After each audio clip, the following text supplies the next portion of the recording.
Pode ir. Bom, como bons crentes que somos, a gente vai fazer mais uma oração. Então eu queria que você fechasse seus olhos, juntamente comigo. Queria que você colocasse a sua mão no seu estômago. Porque muitas das vezes nós saímos da mesma forma porque nós não tivemos fome de Deus. E eu quero orar exatamente por isso.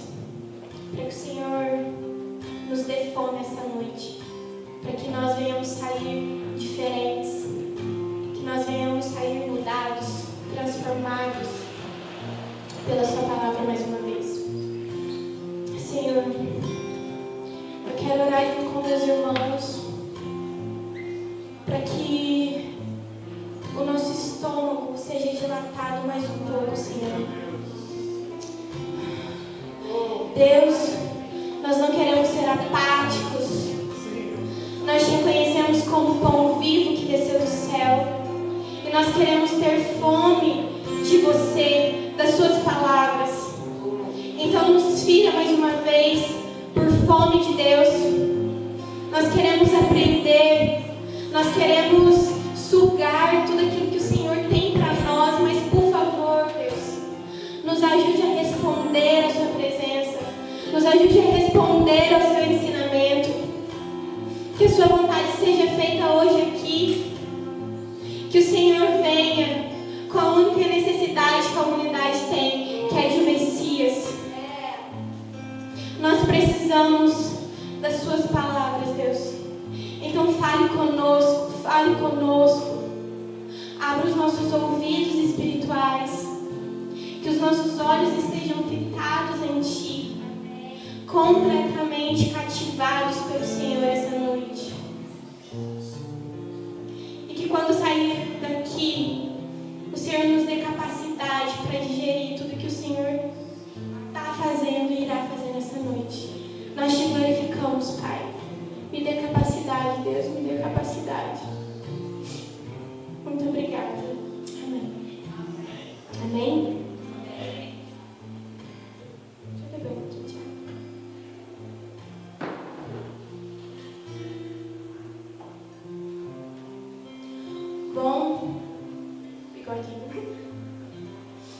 Bom, nós iremos dar continuidade à série que nós estamos, que é o Reino de Deus.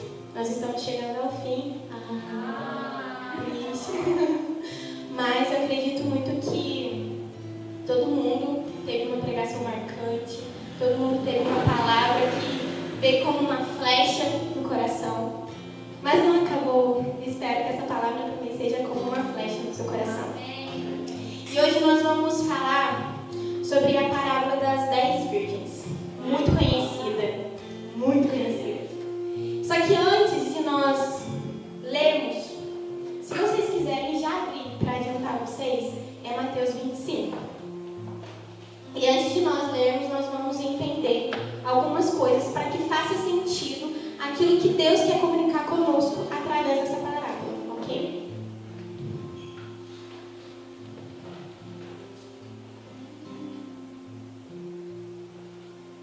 Amém, amor? Bom, o que nós precisamos entender antes de nós darmos início ao texto? A parábola das 10 virgens, ela está vinculada a mais duas parábolas, que é a dos servos sábios e dos servos maus e a dos talentos. Todas elas comunicam uma mesma mensagem. E que mensagem que é essa? Ser fiel a Deus enquanto nós aguardamos o seu retorno. Ser fiel a Jesus enquanto nós esperamos. E todas elas, todas as 3 parábolas, elas estão também vinculadas com Mateus 24, que é o sermão escatológico de Jesus. E o que Jesus está fazendo no sermão escatológico? Jesus está exortando e incentivando os seus discípulos a se manterem fiéis. Então, após o sermão, ele começa a contar essas 3 parábolas. Por que estava acontecendo? Os discípulos estavam muito alvoroçados, querendo saber: Mestre, mas quando é o dia? Quando é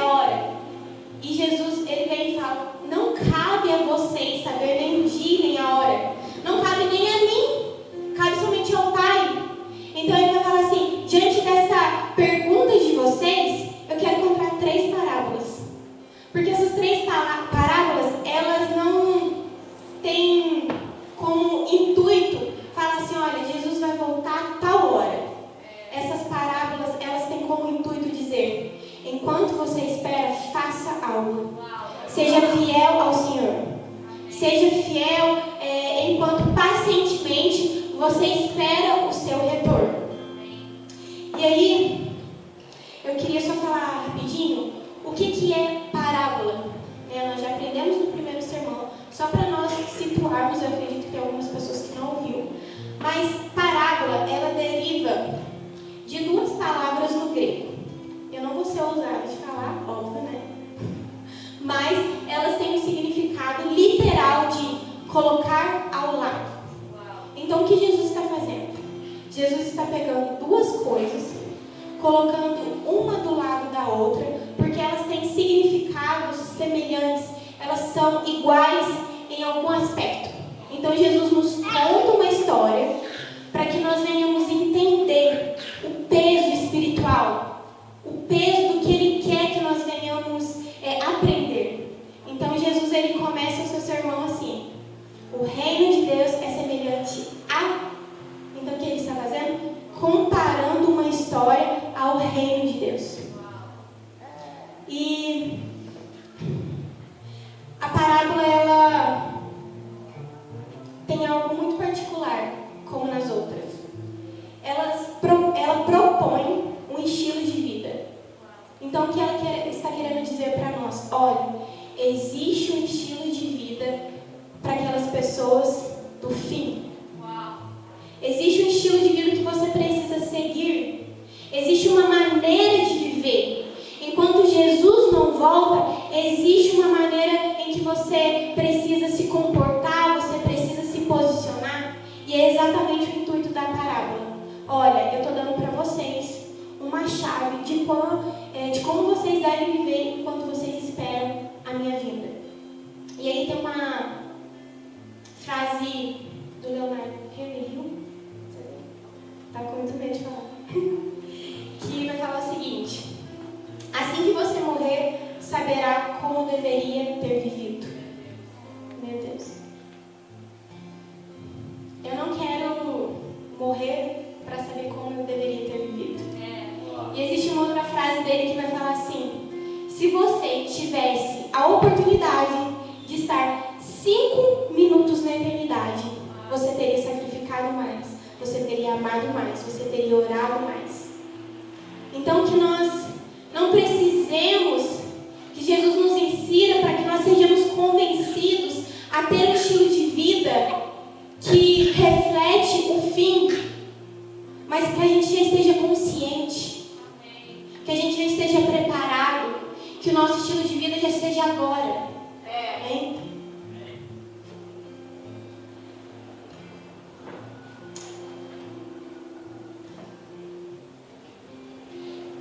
Eu vou ler o texto com vocês, tá? Para a gente poder já entrar. Parábola das 10 virgens. Então o reino do céu será semelhante a 10 virgens. Talvez você se pergunte: uai, Paty, aqui não está reino de Deus. Mas por quê? Quando fala reino dos céus, em Mateus especificamente, Mateus ele estava falando para o povo judeu. Então, o povo judeu não podia se falar o nome de Deus. Então, para que não fosse uma mensagem de tropeço para aquele povo, ele vai dizer: o reino dos céus, mas é semelhante ao reino de Deus. Ok? Então, o reino dos céus será semelhante a 10 virgens que, tomando suas lâmpadas, saíram ao encontro do noivo. 5 eram insensatas, todas, e 5 prudentes ou sábias. As insensatas, ao pegarem as lâmpadas, não levaram azeite consigo, enquanto as prudentes levaram vasos de azeite com suas lâmpadas. Atrasando o noivo, todas elas acabaram cochilando e dormindo. À meia-noite, ouviu-se um grito: o noivo vem aí. Sai ao seu encontro. Todas as virgens levantaram-se então e trataram de aprontar as lâmpadas. As insensatas disseram aos prudentes: dá-nos do vosso azeite, porque as nossas lâmpadas apagaram-se. As prudentes responderam: de modo algum, o azeite poderia nos bastar para nós e para vós. Ide antes aos que vendem e comprai para vós. Enquanto foram comprar o azeite, o noivo chegou. e as que estavam prontas entraram com ele para o banquete de núpcias, e fechou-se a porta. Finalmente chegaram as outras virgens, dizendo: Senhor, Senhor, abra-nos. Mas ele respondeu: Em verdade vos digo, não vos conheço. Vigiai, portanto, porque não sabeis nem o dia e nem a hora. Amém? O que nós precisamos entender nessa parábola? Primeiramente, aqui está acontecendo um cenário de um casamento judaico. E o que acontecia naquela época? O casamento judaico, ele era composto por três fases. E a última era essa, que a parábola está contando.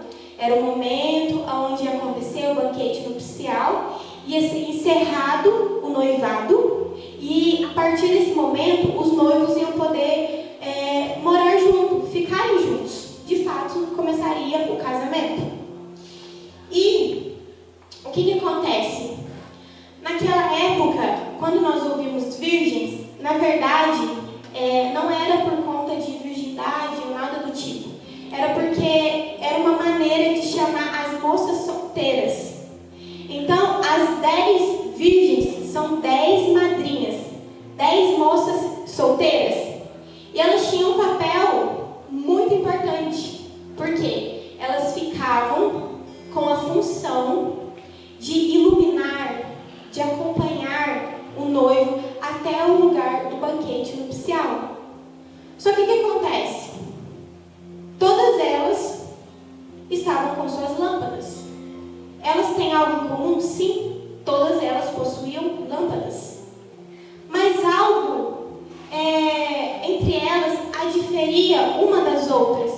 Nem todas possuíam reserva. Então haviam 5 que possuíam uma reserva e haviam 5 que não levou uma reserva. E aí algo inesperado acontece. Vocês estão me ouvindo? Sim. Algo inesperado acontece. O noivo se atrasa. E aí 5 delas têm uma reserva, têm um óleo, e elas podem assim acender as suas lâmpadas e fazerem essa procissão com o noivo até o lugar onde aconteceria o banquete nupcial e selaria aquele contrato de casamento entre eles. Só que 5 não tinham. Só que 5 não tinham sido prudentes o suficiente para ter o que era necessário. E elas ficam o quê? Um pouco assustadas, porque o noivo se atrasa e elas não têm o que iria acontecer. E a partir desse atraso do noivo, que eu queria começar a tratar com vocês 3 coisas que nós precisamos ter para que nós tenhamos um estilo de vida como as 5 sábias. Porque todas eram crentes. O que nós precisamos entender? Que todas eram crentes. Então, todos nós somos crentes. Só que cabe a nós o que? Somente ser crente? Não. Ter uma reserva. Ser crente não é suficiente. Então a gente pode ser bons crentes, mas viver sem uma reserva do que isso nos vale, do que isso nos importa. Nada adianta se nós não tivermos o que é preciso para o último dia. Jesus, ele não está aqui falando assim: olha, eu vou convencer vocês que eu vou voltar. Eu vou convencer vocês que eu irei retornar para vocês. Não. Eles já sabiam. Eles já tinham convicção do retorno de Jesus. Mas o que Jesus está fazendo aqui, ó, eu quero convencer vocês que vocês precisam ter algo para o grande dia. Não é o suficiente só gritar: venha, Jesus. Às vezes nós fazemos o quê? Maranata. Só que a minha pergunta para vocês é: vocês gritam Maranata e possuem óleo? Ou vocês gritam Maranata e não têm óleo? As duas coisas, elas precisam acontecer juntas. Nós precisamos dizer: Maranata, ora vem. Senhor, olha aqui a nossa reserva. Amém? E a primeira coisa que eu quero frisar sobre o estilo de vida que nós devemos ter está no versículo 5, que é: atrasando o noivo, todas elas acabaram cochilando e dormindo. Em 1 Tessalonicenses, se vocês quiserem abrir comigo, fiquem à vontade. 1 Tessalonicenses 5.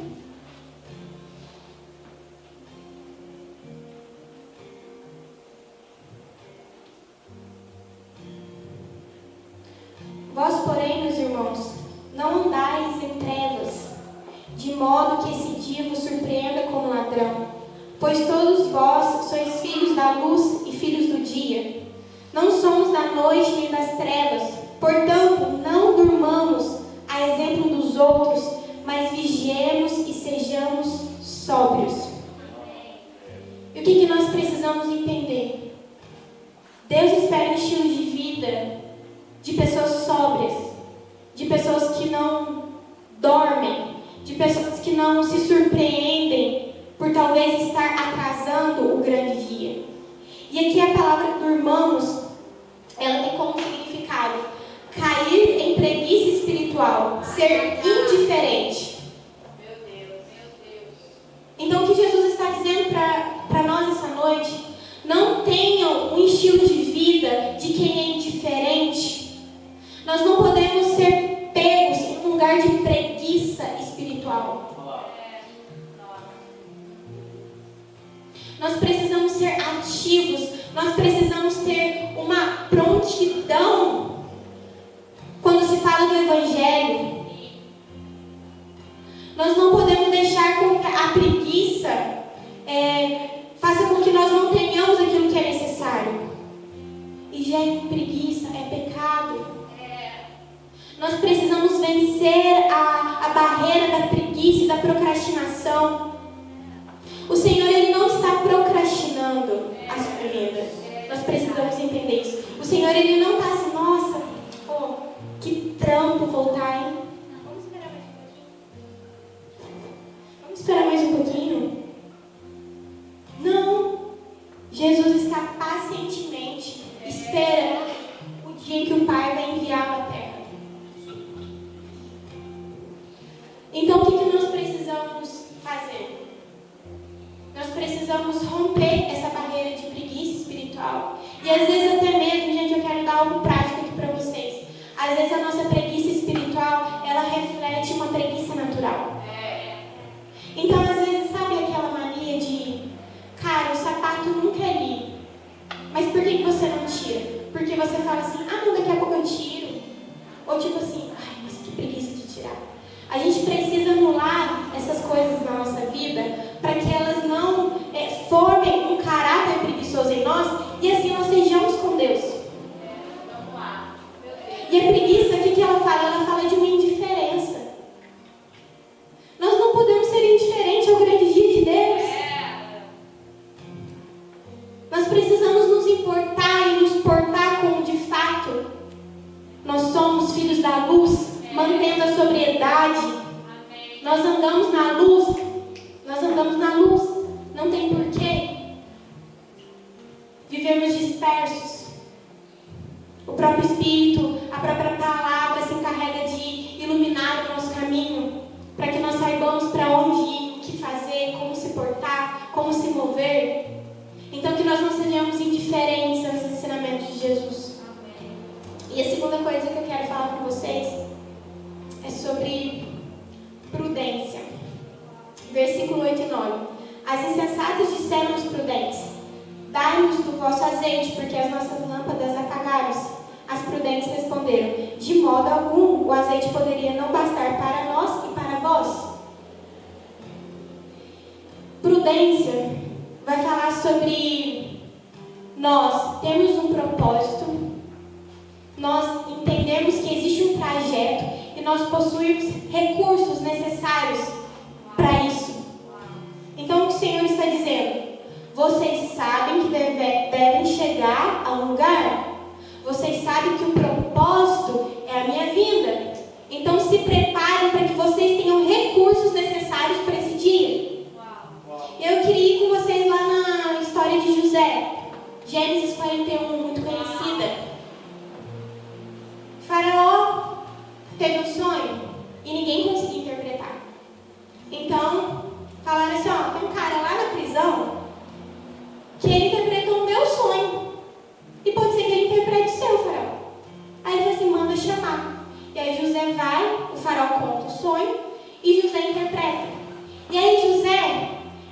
ele começa ali a falar como o faraó deveria se portar quando esse dia chegasse. E aí ele falou assim, olha, em 7 anos de fome, sabe o que o Senhor faz? Cria uma reserva, faz um reservatório para que os 7 anos de fome você tenha o suficiente para alimentar o seu povo e os demais. Então, tem um versículo que vai falar assim, ué, quem que eu vou chamar? Quem é sábio o suficiente? Só poderia ser você, José, que é sábio e criterioso. Então, qual é o estilo de vida que Deus está esperando de nós? Pessoas prudentes, pessoas que entendem que precisam ter um reservatório, que precisam ter uma reserva para o dia mau. Talvez a sua vida esteja uma bonança. E aí sabe o que eu te falo? Agradeça e reserve. Porque o dia mau ele vai chegar e ele vem para todo mundo. Ele vem para mim, ele vem para você. Só que às vezes nós somos pegos desapercebidos, nós somos pegos de surpresa porque nós não temos uma reserva.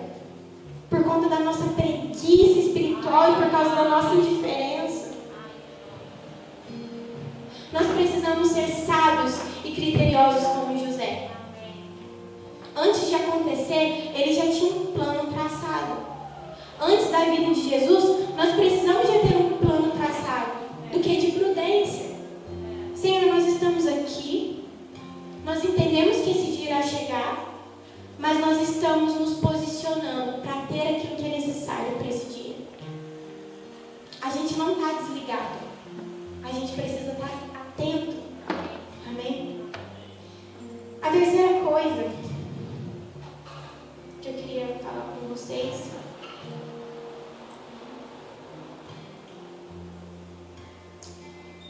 vai estar nos últimos versículos, que vai falar o seguinte: enquanto foram comprar o azeite, o noivo chegou, e as que estavam prontas entraram com ele para o banquete de núpcias, e fechou-se a porta. Finalmente chegaram as outras virgens, dizendo: Senhor, Senhor, abra-nos. Mas ele respondeu: em verdade vos digo, não vos conheço. Vigiai, portanto, porque não sabeis nem o dia e nem a hora. E outra coisa que nós precisamos ter, que fala sobre o estilo de vida do fim, é sermos vigilantes. E eu queria ir com vocês lá em 1 Pedro 4:7, para nós entendermos como nós podemos ser vigilantes nesse período de espera. Como nós devemos nos portar. 1 Pedro 4:7. O fim de todas as coisas está próximo. Levai, pois, a vida de autodomínio e sobriedade, dedicada à oração.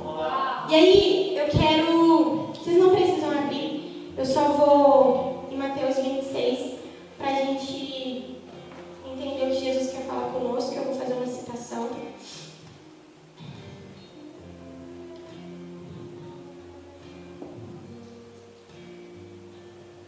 Aqui vai falar sobre quando Jesus ele foi para o Getsemane, estava próximo à crucificação, e Jesus ele leva 3 dos seus discípulos, Pedro, Tiago e João, para estar com ele nesse momento de aflição. E Jesus ele se retira para orar. E Jesus queria algo específico daqueles discípulos naquele momento. E aí eu vou ler para vocês.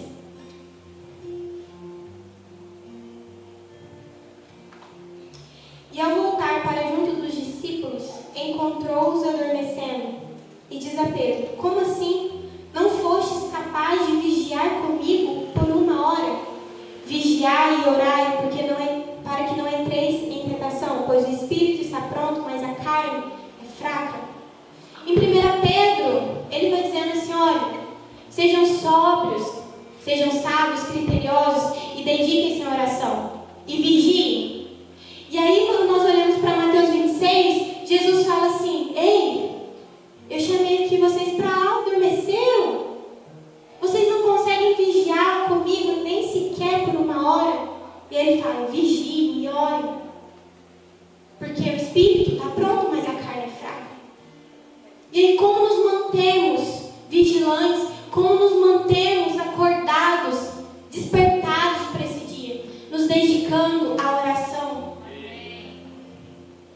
Se o Espírito Santo, nós podemos enxergar ele nas Escrituras como óleo, o que em Mateus 25 está dizendo para nós? O que Paulo disse em Tessalonicenses: não apagueis o Espírito, orai sem cessar, dedique-se em oração. E aí quando nós vamos lá para Mateus 6,6, vai falar assim: vocês, quando forem orar, entrem no seu quarto, feche a sua porta e ore ao seu Pai que está em secreto, e ele te recompensará. E aí, o quarto naquela época significava despensa. Então o que Deus está falando para nós? Entrem no seu quarto, entrem na despensa, dediquem-se em oração, para que vocês recebam o óleo necessário, para que o Espírito não se apague e vocês tenham o que é necessário para o grande dia. Deus ainda anseia por pessoas que têm um estilo de vida de oração. Deus ainda anseia que nós venhamos entrar nesse lugar de comunhão e nos reabastecermos de Deus. Só que é necessário o quê? Prontidão e não preguiça espiritual. Será que se o Senhor vier, Ele vai falar assim: ei, eu estou voltando. Cara, vocês não conseguiram vigiar uma hora sequer. Sabe aqueles discípulos?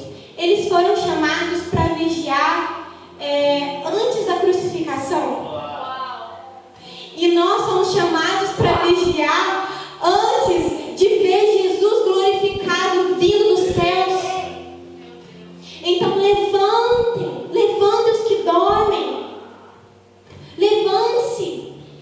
Jesus está falando para nós: precisamos nos dispor a entrar em um lugar, a nos dedicar a algo, para que nós venhamos receber um caráter vigilante. E sabe algo que nós precisamos entender?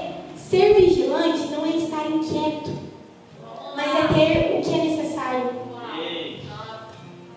O Senhor não está falando assim: acordem e fiquem, ai, eu vou chegar hoje, ai meu Deus, o que eu vou fazer? Não, o Senhor está falando para nós assim: vigiem, porque vocês têm a certeza de que aquilo que é necessário está sendo produzido. Nós precisamos ter certeza daquilo que nós estamos fazendo no nosso lugar secreto. Mas aí a pergunta é: o quanto nós temos frequentado o lugar secreto? O quanto nós temos frequentado esse lugar? Será que Jesus, ele te encontra na despensa? Sabe quando uma criança, ela é pequena? E aí, tipo assim, ela já cresceu, aí ela quer ser independente. Aí ela quer mexer em tudo, aí ela já não chama mais o pai. Aí ela vai lá, abre o armário e fica tirando as coisas. Aí ela vai, abre a geladeira, ela vai, abre o armário, joga as panelas tudo pra fora. Jesus está esperando que a gente seja assim. Amém. Filhos que vão lá e mexam na despensa. Deus, eu tô aqui hoje. Onde que tá o óleo?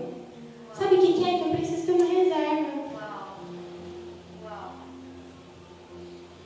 Mas será que a gente ainda tem esse anseio de entrar e falar: Senhor, esse é o melhor lugar da casa? O que eu como, para mim o melhor lugar da casa é o lugar que eu como, porque eu gosto muito de comer. Então, que Jesus espera que a gente tenha um anseio também por comer dele. E, cara, essa dispensa, ela não é como um supermercado, que você precisa pagar para receber algo. Nós não estamos aqui nos dedicando à oração porque nós fazemos algo e lá nós falamos assim: Senhor, posso uma hora de oração? O Senhor marca o resto? Daí eu pago? Não. A dispensa é 0,800. É tipo assim: vai e pega. Vai e come. Se você tem fome, você come. Se você não tem, você não come. E esse é o caráter do fim. De pessoas que se dispõem a ir a esse lugar, entendem que é de uma maneira gratuita, que buscam óleo na sua dispensa, que caçam até encontrar. Gente, eu ouvi algo muito tempo, que fala assim, ó, que Deus, ele de fato é como um pai real. Então, se o Ares é um pai, o pastor Silé é um pai, agora é um vovô também, não tá mais assim, né, dentro da realidade, vizinho. Quando você vai brincar de pique-esconde com seu filho, o que você faz? Você vai lá naquele lugar mais longe, tranca a porta, abaixa e fica bem escuro? Não, é como se fosse assim. Pode vir. Só que você está aparecendo inteiro. É isso que Deus está fazendo com a gente. Deus está tipo assim, eu estou me escondendo. Vem me procura. Mas está fácil de achar. Só que se a gente não apontar para ver que o Pai está assim, tentando disfarçar, a gente nunca vai saber como que é encontrar Deus.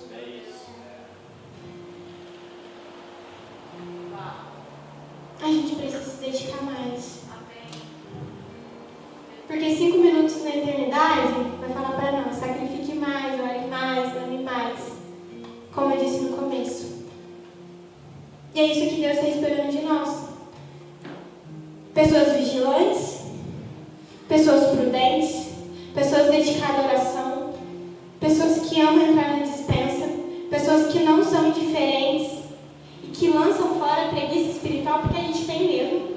Isso é normal, mas a gente não pode ser refém dela, ok? A gente tem muitas coisas, né? A gente tem inconstância, a gente tem tristeza, a gente tem agonia, a gente tem aflição, a gente tem problema. E vai ter, mas a gente não pode ser refém. É diferente ter e ser refém. A única pessoa que nós somos refém é de Cristo.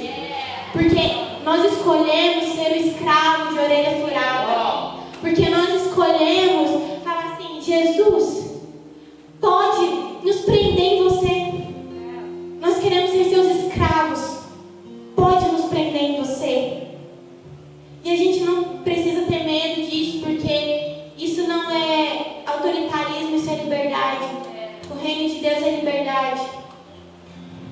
Jesus, como sumo sacerdote, ele foi mediador entre os céus e a terra para que a gente pudesse ter esse estilo de vida.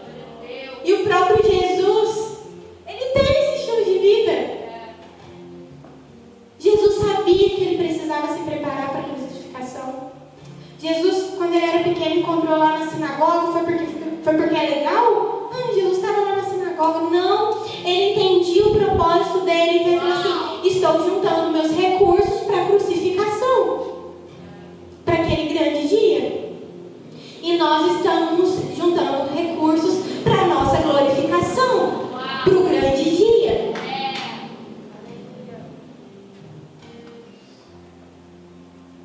E aí eu queria deixar uma pergunta para vocês. Que é, você tem o que é preciso para o grande dia? Você tem? Eu poderia falar que eu tenho. Poderia. Mas eu não tenho o que é preciso. Sabe por quê? Se eu me satisfazer, eu vou ser como aquelas que não levou reserva.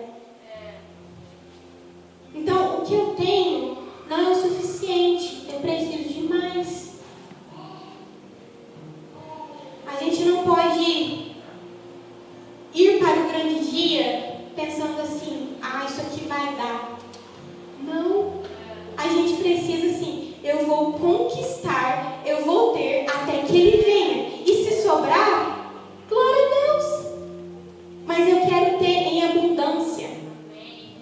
Nós precisamos ansiar por abundância de fome de Deus, de oração, de anseio por Deus, de paixão, de devoção, de piedade. A gente não pode se satisfazer com um pouquinho do evangelho que a gente conhece. A gente precisa de mais sacrifício, mais devoção, mais amor pelo Senhor, mais entrega pelo Senhor, menos preguiça espiritual. Então que essa noite você vá para sua casa e você se pergunte, eu tenho o que eu preciso, Senhor? E aí que você saia com o entendimento também de, eu dispensa. E essa dispensa tem o que eu necessito. E a única coisa que eu preciso fazer é ir até ela. Amém? Eu queria que nós orássemos aqui.